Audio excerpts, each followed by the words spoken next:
हरे कृष्ण। प्रायः लोग राधा कृष्ण के विवाह के विषय में बहुत पूछते हैं कि राधा कृष्ण का विवाह कैसे हुआ, किससे हुआ।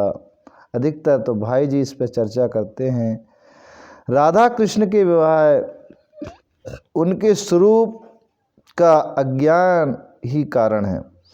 जो जानते नहीं, उनके स्वरूप को जो जानते नहीं हैं, वास्तव है उनके स्वरूप का अज्ञान ही कारण है, जो नित्य एक है, जिनमें कभी भेद की कल्पना नहीं की जा सकती। राधा कृष्ण में भेद की कल्पना नहीं की जा सकती, लेकिन प्रायः लोग उनके विवाह की चर्चा करते हैं कि राधा का विवाह कैसे हुआ, किससे हुआ। कई लोग कहते हैं अलग अलग से हुआ, उसका भी भाई जी ने एकदम स्पष्ट वर्णन किया है। भगवान तो सच्चिदानंदमय और राधिका भी सच्चिदानंदमय है, उनमें परस्पर विवाह होने ना होने का कोई प्रश्न नहीं उठता है। तथापि कुछ महानुभाव उनका विवाह भी देखते हैं और ब्रह्म वैवर्तक पुराण के अनुसार स्वयं श्री ब्रह्मा जी के द्वारा एकांत में, जो जिसको भांडरिक बट कहते हैं, भांडरिक वन है, उनके विवाह वहाँ पे कराने का वर्णन मिलता है। कई जगह आता है, गर्ग संहिता में भी शायद है। तो श्री राधिका के रायण गोप के साथ विवाह की भी बात आती है। प्रायः लोग कहते हैं कि जावट गांव में श्री राधिका जी का विवाह हुआ था रायण गोप के साथ, लेकिन उसमें श्री दामा के साप का कारण था, परंतु वह विवाह स्वयं राधिका जी के साथ नहीं हुआ। ये स्पष्ट वर्णन है, क्योंकि वहाँ पे जो विवाह है वो स्वयं राधिका जी नहीं है, ये हमको समझना पड़ेगा। अगर जो ये नहीं जानते हैं, वो अज्ञान मूर्ख लोग ऐसा कहते हैं, क्योंकि राधिका जी तो कृष्ण के अलावा और किसी से विवाह कर ही नहीं सकती हैं। तो ये हमको एक समझना होगा, ये बात बहुत अच्छे से जानना होगा। छाया के साथ रायण गोप का विवाह हुआ था, क्योंकि राधिका जी स्वयं छाया को छोड़ के वहाँ से अंतर ध्यान हो गई थी। ये स्पष्ट यहाँ उल्लेख है।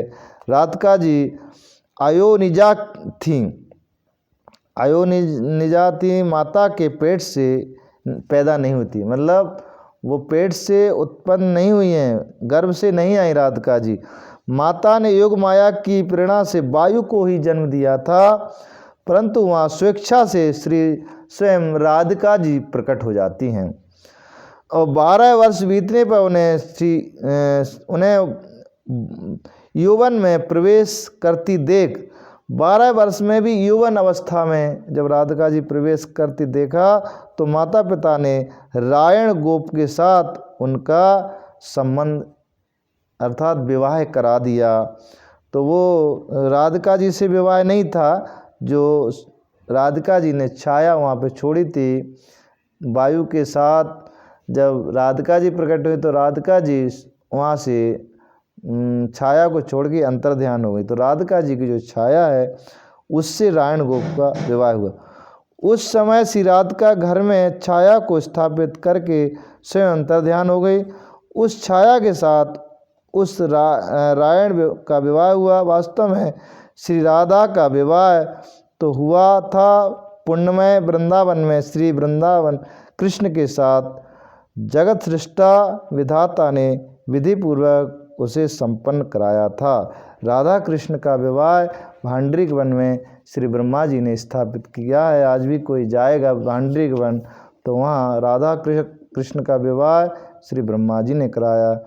यह राधा की छाया कौन थी, इसका भी स्पष्ट उस पुराण में वर्णन है। केदार राजा की कन्या वृंदा के तप करने पर भगवान ने उसको यह वर दिया था कि इस तपस्या के फलस्वरूप तुम मुझे प्राप्त करोगे। फिर ब्रज में असली राधिका जी जब वृषभानु की कन्या के रूप में अवतीर्ण होंगी, तब तुम उसकी छाया के रूप में उत्पन्न होगी।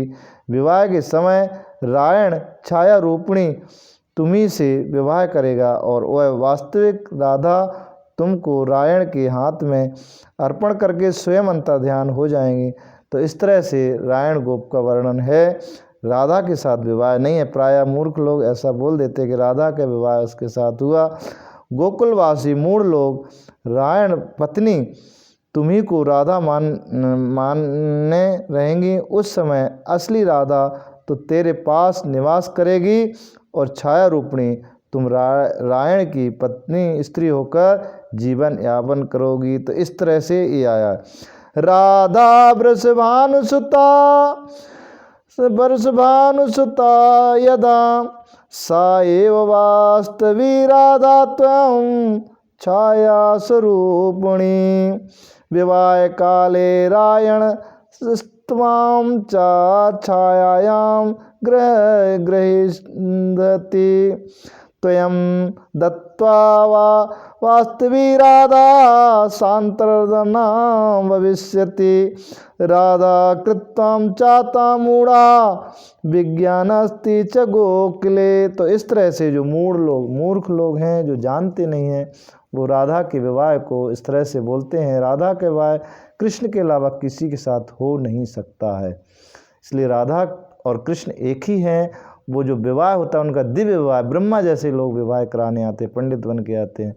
तो राधा का विवाह हम लोग समझें। हरे कृष्ण।